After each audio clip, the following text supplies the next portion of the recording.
हम आपके फौजियों को नए हथियार, नई तोपें और जदीद जंगी हथियार मुहैया करेंगे। ऐसी फौज जो अल-कुद्स की हिफाजत न कर सके, भेड़ बकरियों की तरह है। अल-कुद्स दुनिया की हर उस चीज से ज्यादा कीमती है जिसकी आप बदले में पेशकश कर सकते हैं। अल-कुद्स हमारा हरम है हमारे लिए। इसके गुंबद का साया पूरी कायनात पर फैला हुआ है। ये हमारे नबी सल्लल्लाहु अलैहि वसल्लम की याद है। ये सुल्तान सलाहुद्दीन अयूबी की अमानत और सुल्तान यवूस सलीम खान की फतह है। चले जाओ यहाँ से आप। सुल्तान अब्दुल हमीद सानी की हक्मरानी खिलाफत उस्मानिया के तारीख में एक अहम दौर के तौर पर याद की जाती है। उनकी क़यादत में सल्तनत ने कई बहरानों का सामना किया और उनकी पॉलिसियों ने न सिर्फ खिलाफत को बचाया बल्कि मुसलमानों के इत्तेहाद को भी अहमियत दी।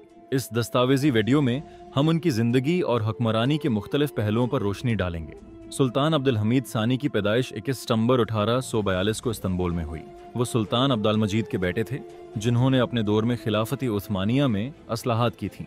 अब्दुल हमीद की इब्तदाई ज़िंदगी में ही उनके वालिदैन ने उन्हें मजहबी और दुनियावी उलूम में महारत हासिल करने की तरगीब दी थी। बचपन ही से उनमें ख़ास जहानत और हकमत थी और वो एक मजबूत क़यादत की तरफ बढ़ते गए। अब्दुल हमीद सानी ने अपनी इब्तदाई तालीम इस्तांबुल के मुख्तलिफ मदारिस से हासिल की। उन्होंने अपने वालिद से रियासती अमूर और फौजी हुकमत अमली के बारे में भी सीखा। उनकी तालीम में एक ख़ास बात यह थी कि इन्हें इस्लामी तारीख़ और अरबी ज़बान पर गहरी नज़र थी, जिसकी मदद से वो इस्लामी दुनिया की हकीकत को बेहतर समझ पाए। उनकी तरबियत ने उनके जहन को एक हिकमत और बसीरत के साथ तैयार किया जो बाद में उनकी क़यादत की बुनियाद बनी। 1876 में अब्दुल हमीद सानी 34 साल की उम्र में तख्त नशीन हुए। उनके दौर में सल्तनत उस्मानिया संगीन बहरानों का शिकार थी। दाखिली बगावतें, इक्तसादी मुश्किलात और बैरूनी ताकतों का बढ़ता हुआ असर सल्तनत के लिए एक बड़ा चैलेंज था। उनकी हुक्मरानी के आगाज़ में ही रूस के साथ जंग ने सल्तनत की माइशत पर गहरे असरात छोड़े। अब्दुल हमीद को यह बहरान संभालने के लिए न सिर्फ सफारती महारत की ज़रूरत थी बल्कि एक मजबूत क़यादत की भी।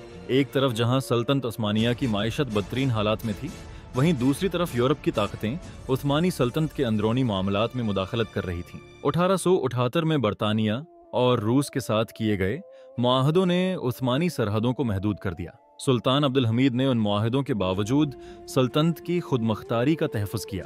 इस दौर में उन्होंने अपने खारजी ताल्लुकात को बड़ी होशियारी से चलाया ताकि सल्तनत की मौजूदा हैसियत को बचाया जा सके। सुल्तान अब्दुल हमीद सानी ने सल्तनत के अंदर मुख्तलिफ शाबों में असलाहात मुतारफ़ कराएं। उन्होंने सबसे पहले तालीम के शाबे में तोजह दी। उनके दौर में कई जदीद तालीमी इदारे कायम किए गए और रियासती स्कूलों में नए नसाब मुतारफ़ कराए गए। उसके अलावा उन्होंने इस्लामी तारीख़ और रिवायात को तालीम के नसाब में शामिल किया ताकि नौजवान नस्ल इस्लामी अक़दार से आगाह हो। उनकी उस कोशिश का मकसद ये था कि मुसलमानों की नई नस्ल दुनिया के साथ हम आहंग होकर अपनी शनाख्त बरकरार रख सके। सुल्तान अब्दुल हमीद सानी की एक अहम कामयाबी हजाज रेलवे का मंसूबा था। ये रेलवे इस्तांबुल को मदीना और मक्का से जोड़ने के लिए बनाया गया था। इस मंसूबे का मकसद न सिर्फ मुसलमानों के लिए सफ़र को आसान बनाना था बल्कि उससे सल्तनत उस्मानिया के अंदर राबितों को भी मजबूत करना था। इसके ज़रिए सल्तनत के मुख्तलिफ हिस्सों में तुजारत और आमदोरफ़त में बेहतरी आई। हजाज रेलवे की तकमील ने अब्दुल हमीद की हुक्मरानी के एक अहम दौर को जन्म दिया